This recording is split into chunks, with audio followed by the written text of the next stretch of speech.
Kryeministri Edi Rama po zhvillon një vizitë zyrtare në Izrael, ku fillimisht u prit nga homologu i tij Benjamin Netanyahu. Rama dhe Netanyahu ju drejtuan publikut me një konferencë të përbashkët për shtyp, duke vlerësuar nivelin e bashkëpunimit mes dy vendeve dhe në rang personal. Rama e Netanyahu njoftuan se ditën e nesërme do të inaugurohet hapja e dhomës së tregtisë në Jeruzalem, duke e cilësuar atë një hap të rëndësishëm për forcimin e bashkëpunimit ekonomik dhe investimeve. Rama ftoi popullin hebre të vizitojë Shqipërinë, duke theksuar lidhjet historike dhe mikpritjen shqiptare. Kryeministri u shpreh se Shqipëria qëndron krah pengjeve izraelite dhe do të mbështes planin e paqes për Gazën të presidentit amerikan, teksa është e nderuar të jetë pjesë e bordit të paqes. Rama theksoi krah Netanyahut se shqiptarët ndajnë dhimbjen për popullin palestinez, por qëndrojnë kundër urrejtjes dhe antisemitizmit. Nga ana e tij, Netanyahu vlerësoi marrëdhëniet mes dy vendeve, teksa e cilësoi Shqipërinë një destinacion të mrekullueshëm dhe u shpreh se bashkëpunimi ekonomik do të thellohet edhe më tej. Ndërkohë, gjatë orëve të pasdites së sotme, kryeministri Edi Rama ju drejtua sikurse kishte paralajmëruar me një fjalim të posaçëm parlamentit izraelit. Për Ramën, xhelati në Gaza është Hamasi dhe askush tjetër. Derisa Hamasi të çarmatoset dhe të çmontohet, asnjë paqe nuk do të zgjasë dhe nuk mund të arrihet, theksoi Rama përpara ligjvënësve izraelit. Rama sigurisht nuk mund të rrinte pa përmendur detajin se ai është udhëheqësi i dytë pas presidentit amerikan Donald Trump që mban një fjalim në Knesset, duke e cilësuar këtë si një moment të veçantë për Shqipërinë.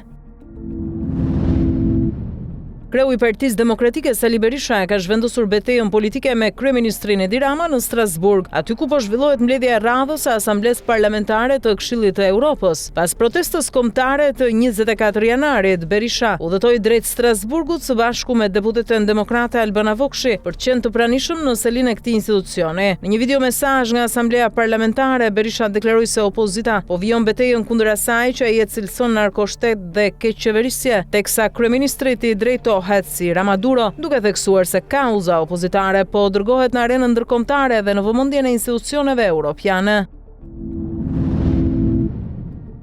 Shoqëria civile ka marrë iniciativën për bashkimin e opozitës pas dështimit të Partisë Demokratike për të krijuar një tryezë të përbashkët me partitë e vogla pas zgjedhjeve. Një grup qytetarësh me qëndrim opozitar ka nisur takime me forcat e djathta me synimin për të negociuar organizimin e një tryeze politike gjithëpërfshirëse. Pedagogu Ermal Hasimi theksoi se nisma është e hapur për të gjithë dhe synon dëgjimin e shqetësimeve të qytetarëve, duke nënvizuar se shoqëria civile nuk ka ambicie politike. Iniciativa synon forcimin e opozitës, bashkëpunimin për zgjedhje të lira sipas standardeve të OSBE-ODIR-it, mbështetjen e drejtësisë në luftën kundër korrupsionit dhe krijimin e një platforme të përbashkët opozitare për zgjedhjet e ardhshme. Presidenti i Republikës Bajram Begaj gjatë ceremonisë së hapjes së vitit të ri gjyqësor theksoi rëndësinë e një drejtësie të pavarur, funksionale dhe me integritet. Ai deklaroi se epoka e pandëshkueshmërisë ka nisur të marrë fund, duke vënë në dukje vëmendjen që raportet ndërkombëtare dhe mediat i kushtojnë spakut dhe gjykatës së posaçme. Begaj nënvizoi rolin kyç të institucioneve të drejtësisë si KLG, KLP, ILD dhe shkolla e magjistraturës, duke theksuar nevojën për bashkëpunim institucional. Duke u drejtuar magjistratëve, presidenti tha se qytetarët presin drejtësi të shpejtë dhe të ndershme, ndërsa pavarësia, siguria dhe respekti mbeten themeli i reformës në drejtësi. Kadastra e Vlorës do të zhvendoset drejt Tiranës pas miratimit të vendimit për transferimin e strukturave të drejtorisë vendore të Agjencisë Shtetërore të Kadastrës. Vendimi i firmosur më 23 janar nga drejtoresha e përgjithshme Lorena Goxhobelli hyn në fuqi më një shkurt, duke bërë që Vlora të mbetet pa kadastër. Bashkë me të largohet edhe institucioni i menaxhimit të pronave. Prej vitit kaluar një pjesë e stafit dhe drejtori janë transferuar në Tiranë, ndërsa tashmë 55 punonjësit e mbetur duhet të lëvizin në kryeqytet. Këta të fundit kanë firmosur një peticion kundër vendimit, duke kërkuar rishikimin e tij. Zhvendosja duhet të përfundojë deri në fund të këtij muaji. Deputetja e Partisë Demokratike Ina Zhupa ka reaguar ashpër ndaj vendimit për shkrirjen e kadastrës së Vlorës dhe transferimin e saj në Tiranë, duke e cilësuar atë arbitrar, të paligjshëm dhe antikushtetues. Sipas Zhupës, vendimi cënon parimet e decentralizimit, largon shërbimet nga qytetarët dhe detyron punonjësit të heqin dorë nga vendet e punës. Ajo thekson se ky akt krijon terren për korrupsion dhe pengesa për qytetarët e Vlorës, në kundërshtim me ligjin që parashikon shërbime publike pranë komunitetit. Deputetja kërkon shfuqizimin e menjëhershëm të vendimit dhe mbajtjen e përgjegjësisë ligjore nga firmëtarët. Largohet nga detyra kryeinspektoria i IKMT-s Dallëndyshe Bici, e cila mbante postin prej 18 muajsh që nga korriku 2024. Në vend të saj është emëruar Adriatik Kupi, i cili ka mbajtur më parë poste si administratori i njësisë administrative Petrel dhe drejtori operatorit të sistemit të shpërndarjes. Bici ka një karrierë të gjatë, duke drejtuar sektor të rëndësishëm në kompaninë ndërkombëtare të telekomunikacionit dhe duke punuar më parë edhe si drejtoresh në drejtorinë e inspektimit juridik të IKMT-s. Nga gushti 2014 deri në mars 2023 ajo ka qenë kryeinspektore në Inspektoratin Kombëtar të Mbrojtjes së Territorit. Deputeti i Partisë Demokratike Klevis Balliu akuzon policinë e shtetit për përdorim brutal të forcës ndaj qytetarëve gjatë protestës së 24 janarit, duke përfshirë gaz lotësielës të skaduar dhe shoqërime me forcë, madje edhe të fëmijëve. Ai kërkoi sqarime publike nga drejtori i policisë Ilir Proda për përdorimin e forcës, ruajtjen e mjeteve kimike dhe rolin e strukturave policore në mbrojtje të individëve të lidhur me krimin e organizuar. Balliu denoncoi dhunën, cënimin e të drejtave dhe shkeljet ndaj qytetarëve, duke akuzuar qeverinë se ka kapur shtetin dhe i shërben interesave kriminale. Ai nënvizoi se opozita do të vijojë betejën për sundimin e ligjit dhe ndëshkimin e abuzuesve. Kryebashkiaku i Tiranës Erion Velia i arrestuar në shkurt të vitit 2025 nga SPAK dhe në paraburgim që prej asaj dite ka kërkuar në gjykatën kushtetuese shfuqizimin e vendimit që i caktoi masën e sigurisë arrest me burg. Kërkesa vjen pasi Velia i ka ekzekutuar apelin e gjykatës posaçme dhe gjykatën e lartë, duke përdorur ankim individual në kushtetuese. Trupa prej 8 gjyqtarësh shqyrtoi çështjen dhe e kaloi për seancë plenare ku me shumicë vendosi ta pranojë shqyrtimin. Velia i sfidon vendimet e gjykatës posaçme dhe kolegjit penal të gjykatës së lartë duke i konsideruar të papajtueshme me kushtetutën. Ai akuzohet për pastrim parash, mosdeklarim pasurie, korrupsion pasiv dhe shpërdorim detyre. Në dosje përfshihen edhe bashkëshortja e ish-deputetja Klodiana Bushka. Më 3 nëntor të vitit kaluar kushtetuesja e la në detyrë si kryebashkiak duke rrëzuar shkarkimin e qeverisë. Ministri i Mbrojtjes Piro Vëngu njoftoi se marrëveshja trilaterale në fushën e mbrojtjes mes Shqipërisë, Kosovës dhe Kroacisë është e pavarur dhe nuk kërkon leje nga askush. Ai thekson se marrëveshja nuk është kundër askujt dhe Serbia është ftuar të bashkohet, por ende nuk ka përgjigje. Partneriteti përfshin bashkëpunim ushtarak, stërvitor, akademike, arsimor dhe prodhim ushtarak dhe synon rritjen e kapaciteteve të vendeve. Vëngu sqaroi se marrëveshja është e hapur për anëtarë të rinj dhe përfshin dakordsi me Kosovën për përdorimin e mjeteve të blinduara, duke forcuar bashkëpunimin rajonal dhe euroatlantik. Gazeta greke Protothema ka publikuar një artikull ku vënë në shënjestër kryeministrin Edi Rama duke u përpjekur ta lidh me narrativa të vjetra historike dhe interpretime të njëanshme mbi origjinën e tij familjare. Nën petkun e një analize historike, artikulli ringjall teza të propagandës nacionaliste greke, duke vënë në dyshim identitetin, prejardhjen dhe qëndrimet politike të Edi Ramës. Artikulli përmend familjar të tij të lidhur me periudha të ndryshme historike në Shqipëri dhe përpiqet ta lidh kryeministrin me regjimin e kaluar. Publikimi vjen pas komenteve të Edi Ramës në konferencën ndërkombëtare në Abu Dhabi, të interpretuara nga media greke si fyese për Greqinë përmes gazetarit greko-amerikan, duke shtuar tensionin në diskursin mediatik mes dy vendeve. Një aksident tragjik në Gramsh ka marrë jetën e 2 punonjësve të shërbimeve publike dhe një tjetër në gjendje shumë të rëndë. Një kamion që transportonte një infermiere, një mësuese dhe drejtuesin e mjetit ra në Humner. Infermieria dhe shoferi humbën jetën në vend, ndërsa mësuesja po trajtohet në Spitalin e Traumës në Tiranë. Ngjarja nxjerr në pa mungesën e sigurisë për personelin që shërben në zonat rurale, shpesh të detyruar të udhëtojnë me mjete jo të përshtatshme. Hetimet paraprake tregojnë se rruga e dëmtuar, terreni i vështirë dhe mungesa e sinjalistikës mund të kenë ndikuar në aksident. Ekspertiza zyrtare pritet të japë shkakun e plotë të tragjedisë. Lidhja Demokratike e Kosovës do të mbledh kuvendin e saj më 31 janar për të vendosur mbi drejtimin e ardhshëm të partisë pas rezultateve të dobta në zgjedhjet parlamentare. Kryetari aktual Lumir Abdigjiku është përballur me kërkesa për dorëheqje, por ka deklaruar se vendimi për pozicionin e tij do të merret nga forumet e partisë. Abdigjiku theksoi se LDK është parti që nuk friksohet nga antarësia dhe se vendimet merren hapur dhe me shumicë votash në kuvend. Delegatët do të diskutojnë dhe vendosin për të ardhmen e partisë dhe të Kosovës me qëllim që LDK të dalë më e fortë dhe më e organizuar nga ky proces.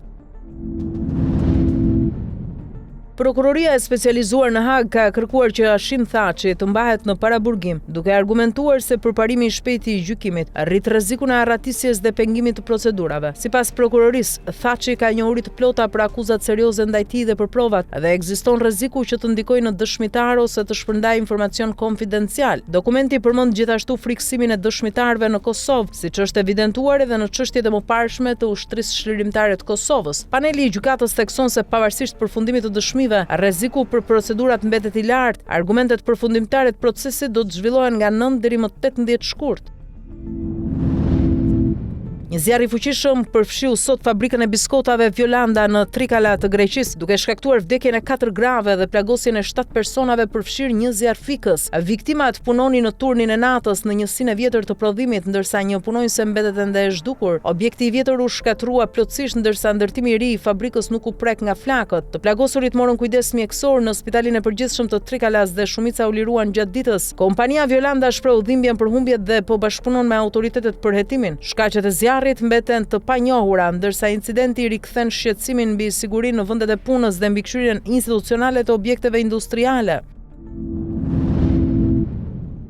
Shoferët e kamionëve të Ballkanit Perëndimor protestojnë sot duke bllokuar pikat kufitare me vendet e Schengenit kundër sistemit të ri digjital të hyrje-daljeve të BE-s. Sistemi zëvendëson vulosjen manuale me gjurmim biometrik dhe kontrolle automatike, por sipas shoferëve krijon pasiguri ligjore dhe rrezikon arrestime ose deportime për punëtorët që qëndrojnë mbi 90 ditë në BE. Shoqatat paralajmërojnë se nëse ky sistem zbatohet pa ndryshime, mund të ketë mungesë shoferësh dhe kolaps të zinxhirit furnizimit, duke ndikuar rënd ekonominë rajonale. Protestat do të zgjasin të paktën një javë dhe do të zhvillohen në pika kufitare të Serbisë me Kroacinë, Hungarinë, Rumaninë dhe Bullgarinë. Komisioni Evropian thekson se nuk ka rregulla të reja dhe monitoron situatën, duke lënë hapësirë për fleksibilitet për punëtorët ndërkufitar.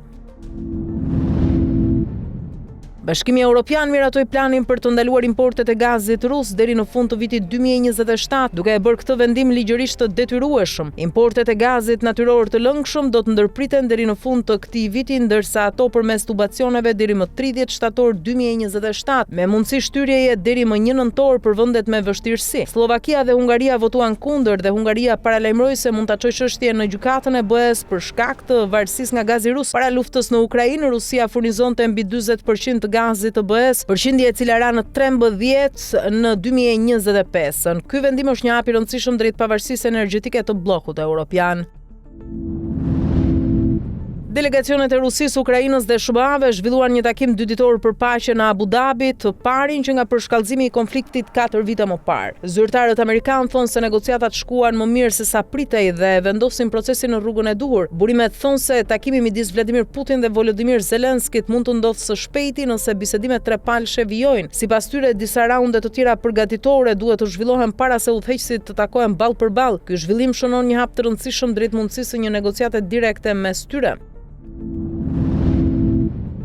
Vdekja e Alex Pretit në Minneapolis ka nxjerrë në pa tensionet brenda politikës amerikane dhe dallimin mes Donald Trumpit dhe sistemit amerikan. Ndërsa Trump mbrojti veprimet federale dhe sulmoi autoritetet lokale, një grup senatorësh republikan kërkon hetim të pavarur, duke treguar se legitimiteti i shtetit nuk varet vetëm nga presidenti. Rusty Pretty është kthyer në test për kufit e pushtetit presidencial dhe mekanizmat institucional të SBA-ve, duke vërtetuar se një president mund të flasë, por nuk mund të heshtë senatin, gjykatat dhe opinionin publik. Kërkesa e senatorëve për hetim tregon funksionimin e demokracisë amerikane, ku debatet dhe kontrolli i pushtetit janë pjesë e sistemit. Ironia është se ndërsa Trump pretendon një vend të fortë dhe të vendosur, realiteti tregon një Amerikë që debaton, kundërshton dhe kërkon llogari duke mbajtur institucionet funksionale edhe në momente krize.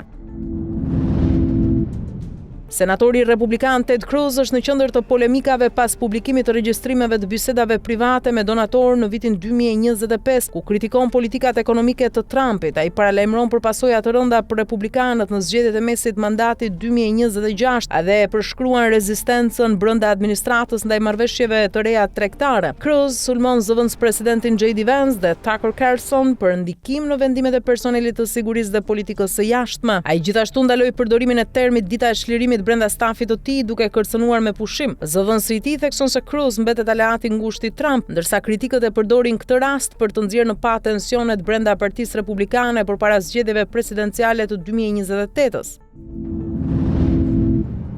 Më shumë se gjysma e Amerikës po përballet me një prej stuhive më të ashpra dimrore në histori që prek 40 shtete, 17 prej të cilave kanë shpallur gjendjen e emergjencës. Stuhia e shoqëruar me dëbor, akull dhe temperatura ekstremisht të ulta ka shkaktuar 11 viktima dhe kanë lënë pas qindra mijëra familje pa energji elektrike. Shkollat janë mbyllur, mbi 17.000 fluturime janë anulluar, ndërsa rrugët kryesore janë të rrezikshme për shkak të akullit. Autoritetet në shtete si New Jersey, Louisiana, Texas dhe Georgia kanë vendosur kufizime dhe po angazhojnë mijëra punonjës për pastrimin e dëborës. Meteorologët paralajmërojnë se moti i ftohtë do të vazhdojë gjatë gjithë javës, duke kërcënuar jetën e miliona personave në SBA. Pas më shumë se një dekade heshtjeje, dalin detaje të reja për gjendjen shëndetësore të legjendës së Formula 1-s Michael Schumacher. Sipas burimeve pranë familjes, 57 vjeçari nuk është më i detyruar të qëndrojë në shtrat dhe tashmë mund të ulet në karrocë, duke lëvizur her pas here në pronat e tij në Majorka dhe pranë liçenit të Gjenevës. Schumacher vazhdon të marrë kujdes 24 orë nga një ekip i specializuar dhe bashkëshortja e tij. Ai kupton pjesërisht çfarë ndodh përreth, ndërsa familja ruan privatësinë e tij. Vajza e tij ndau së fundmi një foto të rrallë familjare për të kujtuar figurën e të atit, duke treguar lidhjen e fortë familjare dhe respektin për kampionin 7 herë botëror.